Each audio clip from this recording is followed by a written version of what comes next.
on a une multitude d'acteurs. Je dirais la distribution d'assurance en France est très spécifique, hein, même si on regarde un petit peu ce qui se passe chez nos voisins européens. Hein. Vous avez des banquiers qui font de l'assurance, vous avez des courtiers, vous avez des agents, vous avez des mutuelles, bref, etc. Donc le tarif est un élément hyper important parce qu'encore une fois c'est une assurance obligatoire. Je dirais que l'assuré moyen pense que de toute façon il n'y arrivera jamais rien, donc il va vraiment vouloir payer le moins cher possible. Alors nous on a une philosophie un petit peu différente, c'est-à-dire que proposer des produits à bas coût. Alors moi le côté low cost j'aime pas trop ça parce que dans le métier de nos partenaires, de nos courtiers, et ça c'est vrai j'imagine pour tous les trois, on doit apporter autre chose que le prix, parce que le prix on le trouve pas forcément chez le courtier. Chez le courtier on va trouver du service, de la proximité, et c'est là qu'il faut savoir valoriser ce sujet-là par rapport au client final. Ah oui, c'est le conseil, c'est ça qu'il faut vraiment valoriser, parce qu'encore une fois ça sera pas forcément moins cher chez votre courtier de proximité. Hein, ça on trouvera moins cher sur internet, mais c'est vrai que le jour où vous avez un sinistre, vous avez souscrit tout seul sur internet, vous vous débrouillez tout seul. Hein. Vous appellerez probablement des call centers externalisés et vous aurez une réponse, vous serez satisfait ou pas. Ça c'est un autre sujet. La loi Hamon, je l'ai connue dans une précédente vie où j'étais accessoirement comparateur. Donc nous on a eu le sentiment qu'il était opportun de pousser justement les gens à churner, entre guillemets, ça veut dire à changer et prendre une autre assurance. La réalité, si on regarde depuis 2000, ça fait presque 5 ans que c'est sorti. Ça a changé les choses sur ce marché ou pas ? Ça a accéléré, on va dire, le churn, donc les rotations. On a des taux, à peu près 10%, c'est les chiffres que j'ai en tête. Après, ce qu'on voit, nous, en tant qu'assureur ou courtier grossiste, c'est que la persistance, ce qu'on appelle la duration des polices, elle s'est contractée. Hein, on a perdu quasiment 8 mois sur une durée vie de moyenne, donc ça veut dire pour un courtier de proximité, c'est une perte de revenus, c'est des efforts supplémentaires pour retenir, pour convaincre. Bon, voilà. Et puis après, si je regarde d'une manière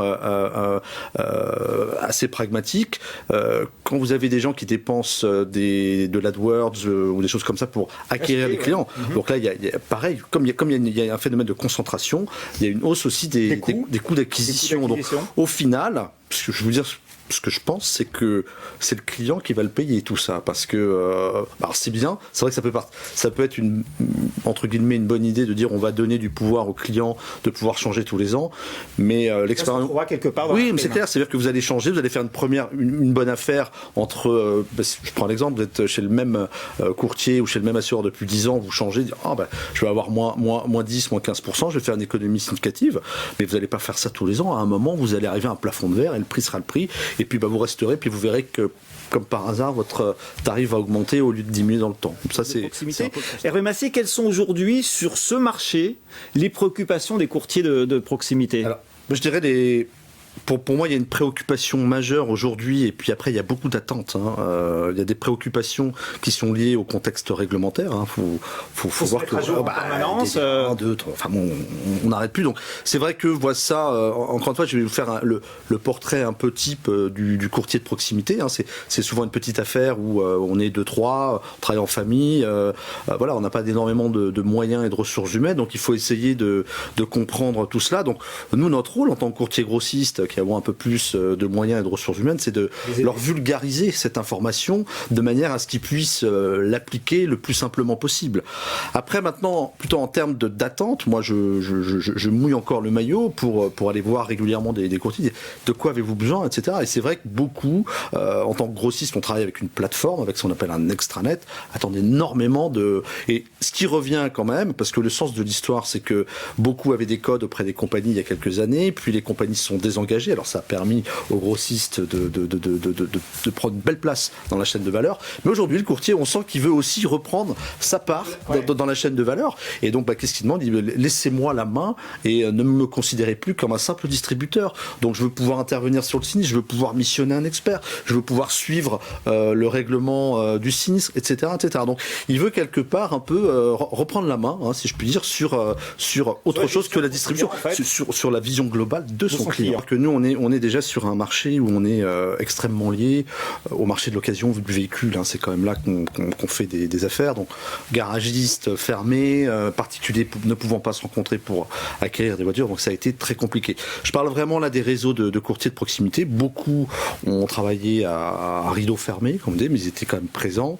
On n'avait pas les équipements pour recevoir du public. Donc, il a bien fallu qu'ils se réorganisent. Et on en a eu beaucoup, nous, au téléphone, parce qu'on a mobilisé les équipes. On leur a dit, essayez d'équiper votre portefeuille avec d'autres produits. Appelez vos clients. Donc, ils ont essayé de se transformer en pseudo-VADistes. Donc, ça, on l'a vu, c'est quand même une tendance. Et c'est vrai que les gens qui faisaient que du face-à-face, là, ils se sont un peu réaménagés. Maintenant, clairement, il y en a qui ont tiré leur épingle du jeu. Ceux qui étaient extrêmement avancés avec des sites internet, parce que beaucoup, même s'ils viennent chercher des produits chez les uns, chez les autres, ils ont inventé des modèles de captation, de l'AdWords, de la téléphonie, enfin bref, tous les supports de vente à distance. Eux, ils ont extrêmement bien tiré leur épingle du jeu, et c'est d'ailleurs un peu eux qui ont permis de limiter la casse, notamment sur l'automobile. Le courtier un peu old school à l'ancienne, qui travaillait encore avec des dossiers suspendus, bon, là, je pense qu'il a pris un peu la mesure des choses et s'est mis un peu au goût du jour. Juste les buzz marketing, où il y a pas mal de soi-disant pseudo-licornes qui se sont lancés. On va réinventer. Moi, j'aime bien l'eau chaude plus que l'eau tiède. Ouais. Donc moi, je vois que ça fait quand même shit assez rapidement. Maintenant, voilà, il faut pas être non plus complètement aveugle. On voit que les nouvelles technologies ont du bon. Là, je rejoins ce que dit Eric. C'est vrai que demain, aujourd'hui, vous achetez un véhicule. Moi, j'ai acheté un véhicule neuf il y a pas très longtemps. Je vois les éléments technologiques qu'il y a à l'intérieur. Enfin, ça évite probablement souvent des sinistres. Donc, ça va permettre d'améliorer probablement la sinistralité. Ça, c'est un point important. Il y aura moins de corporel, moins de grave. Tout ça, mais ça reste que 20% du marché. Attention, les véhicules neufs. Voilà. Le gros du marché, c'est quand même le véhicule d'occasion. Donc ça, faut faire très attention. Et moi, tous ces effets d'annonce, je déclenche mon smartphone que quand je roule. Enfin, ça va à l'encontre de la mutualisation. Et ça, c'est pas ma philosophie et ni notre état d'esprit. Il faut mutualiser les risques parce que sur ces marchés-là, on va aller dans le mur. Et je vois pas même les générations futures. Vous savez, moi, j'ai 2 filles. Quand je leur dis j'aimerais te géolocaliser, pour ça, bah non, t'es gentil, mais voilà, on veut de la liberté. On veut pas être flic. Le monde de l'assurance va encore se concentrer, notamment parce qu'il y a encore trop de monde. Les banquiers, on voit que c'est un peu compliqué. Assureurs mutuels. Donc moi, je pense qu'il va y avoir très prochainement des contractions au niveau des assureurs.